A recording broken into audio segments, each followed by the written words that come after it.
Good morning children. आज हम हिंदी सरिता किताब से पाठ 6 मेरी शिक्षा का अध्ययन करेंगे। बच्चों, पाठ 3 व पाठ 5 का अध्ययन हम समय मिलने पर कराएंगे। प्रस्तुत पाठ में डॉक्टर राजेंद्र ने अपनी प्रारंभिक शिक्षा किस परिवेश में प्राप्त की तथा उस दौरान वे और उनके साथी किस प्रकार बाल सुलभ शैतानियाँ करते थे इत्यादि का रोचक और यथार्थ चित्रण है। बच्चों, यहाँ पर हम डॉक्टर राजेंद्र प्रसाद, जो हमारे देश के प्रथम राष्ट्रपति थे, उनके बारे में हम बात कर रहे हैं। उनकी शिक्षा के बारे में हम इस पाठ 6 मेरी शिक्षा में कर रहे हैं। 5वें या 6वें बरस में मेरा अक्षरारंभ कराया गया। अक्षरारंभ यानी लिखने की शुरुआत। उस समय की प्रचलित प्रथा के अनुसार अक्षरारंभ मौलवी साहब ने बिस्मिल्लाह के साथ कराया था। जिस दिन अक्षरारंभ हुआ, मौलवी साहब आए, मिठाइयाँ बांटी गई तथा हम 3 विद्यार्थी उनके सुपुर्द किए गए। एक मैं और दूसरे 2 अपने कुटुंब के ही चचेरे भाई। सुपुर्द यानी सौंपना, यानी मौलवी साहब के हवाले कर दिए गए। और कुटुंब मीन्स परिवार। यमुना प्रसाद जी सबसे बड़े थे। वे हमारे लीडर थे। वे तमाम खेल और लड़कपन की शैतानी में आगे रहा करते थे। उनके चचा, जो मेरे भी चचा, बड़े मजाक पसंद थे। वे मेरे पिताजी के छोटे भाई थे, पर पिताजी के कई गुण उन्होंने भी सीखे थे।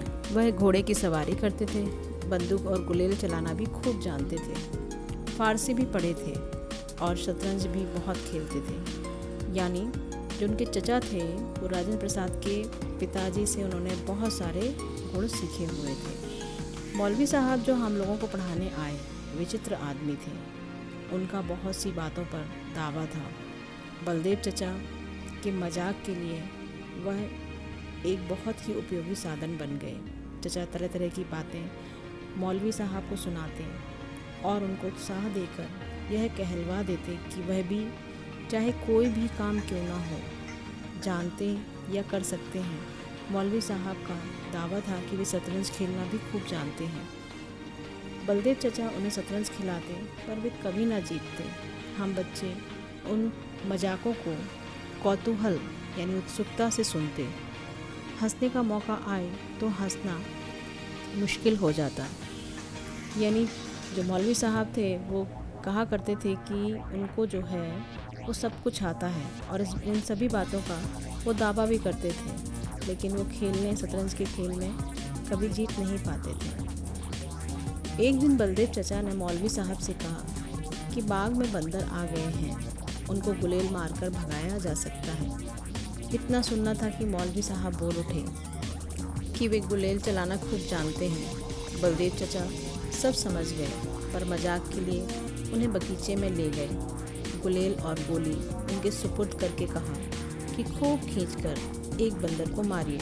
मौलवी साहब ने खूब खींचकर गोली बंदर को मारी और देखना चाहा कि बंदर को चोट कैसे लगती है। इतने में ही उनके बाएं हाथ के अंगूठे से तर खून टपकने लगा और चोट के दर्द से वे सहम कर बैठ गए। गोली बंदर के बजाय वे खुद को मार बैठे थे। यानी मौलवी साहब को गुलेल चलाना भी नहीं आता था। एक दिन सब लोग शाम को टहलने निकले। मौलवी साहब और बलदेव चचा भी थे। तरह तरह की बातें हो रही थी कि इतने में एक सांड आ गया। सबने कहा यह सांड लोगों को मारता है। बलदेव चचा के इशारे पर मौलवी साहब कब डरने वाले थे, बेखौफ आगे बढ़े कि सांड ने उन्हें दे पटका। कोई काम भी नहीं जानते। इस बात को कबूल करना मौलवी साहब अपनी शान के खिलाफ समझते थे। एक दिन बलदेव चचा ने मौलवी साहब को बंदूक चलाने की शिक्षा देनी चाहिए। उन्हें साफ कह दिया कि वे अच्छा निशाना लगा सकते हैं। वे बंदूक लेकर चल दिए। कुछ दूरी पर एक ऊंचे दरख्त पर एक गिद्ध बैठा नजर आया। वह काफ़ी ऊंचाई पर था और बंदूक खड़ी करके ही निशाना लगाया जा सकता था। मौलवी साहब को जो बंदूक दी गई वह बहुत पुराने किस्म की थी। मौलवी साहब ने पहले तो कभी बंदूक चलाई नहीं थी। उन्होंने खड़ी बंदूक को सीने पर रखकर ज्यों ही घोड़ा दबाया कि गिद्ध के स्थान पर मौलवी साहब गिर पड़े। उन्हें उठाकर घर लाया गया, यानी मौलवी साहब को बंदूक चलानी भी नहीं आती थी। इस प्रकार के मजाकों के बीच हम फ़ारसी पढ़ते रहे। कुछ महीने बाद मौलवी साहब चले गए। दूसरे मौलवी साहब को बुलाए गए। वे बहुत ही गंभीर थे और अच्छा पढ़ाते भी थे। हफ्ते में 5.5 दिन फ़ारसी पढ़ाते थे। बृहस्पतिवार की दोपहर के बाद और शुक्रवार की दोपहर तक फ़ारसी से छुट्टी रहती थी। तब गिनती सीखते थे। खेलने कूदने के लिए भी समय दिया जाता था। हम लोग खूब सवेरे उठकर मौलवी साहब के पास जाते थे। वे एक कोठरी में रहा करते थे।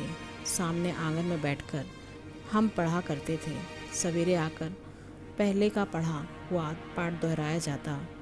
जो जितना जल्दी याद कर लेता उसको उतना ही जल्दी नया सबक पढ़ा दिया जाता था। तब तक सूर्योदय हो जाता।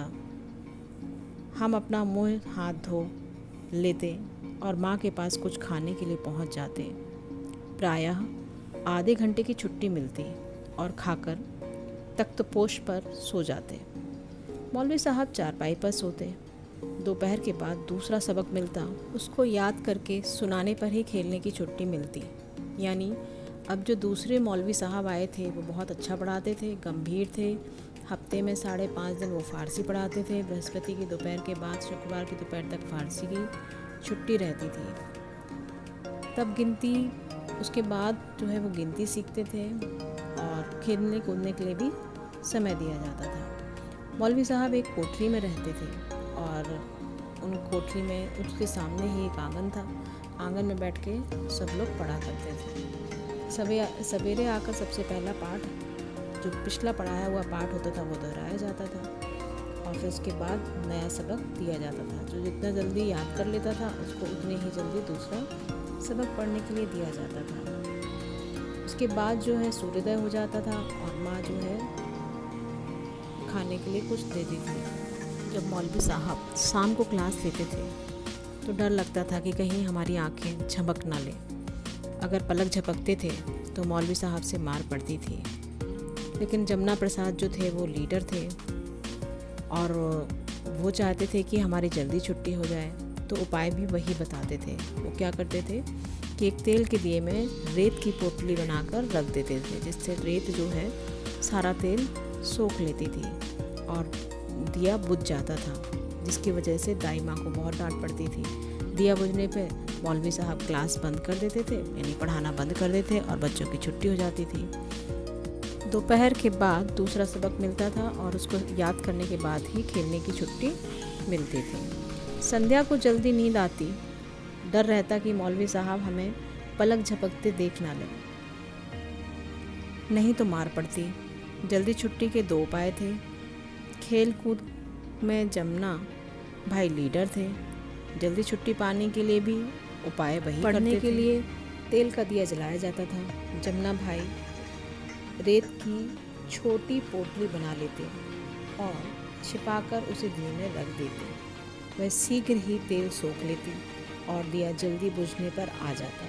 मौलवी साहब दाई पर गुस्सा होते कि तेल कम क्यों डाला और वे मजबूर होकर किताब बंद करने का हुक्म दे देते थे।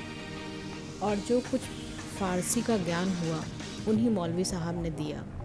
हम सब भी उनको प्यार करने लगे थे। जब घर छोड़कर छपरा अंग्रेजी पढ़ने के लिए जाना पड़ा तो मौलवी साहब को और हम लोगों को भी बड़ा दुख हुआ। फ़ारसी का जितना भी ज्ञान हुआ था उन्हीं मौलवी साहब ने दिया था और हम सब उनको बहुत प्यार करने लगे थे। यानी जब हम घर छोड़कर जा रहे थे, छपरा अंग्रेजी पढ़ने के लिए जा रहे थे, तो मौलवी साहब और हम लोगों को भी बड़ा दुख हुआ। बच्चों, डॉक्टर राजेंद्र प्रसाद के जीवन से हमें शिक्षा लेनी चाहिए तथा उनके जीवन से संबंधित पुस्तकें पढ़नी चाहिए। हमें अपने से बड़ों का आदर व सम्मान भी करना चाहिए। ये कहानी डॉक्टर राजेंद्र प्रसाद की आत्मकथा से ली गई है। बच्चों, इस कहानी को पुनः दोहराइए और इसके कठिन शब्द व शब्दार्थ भी याद कीजिए।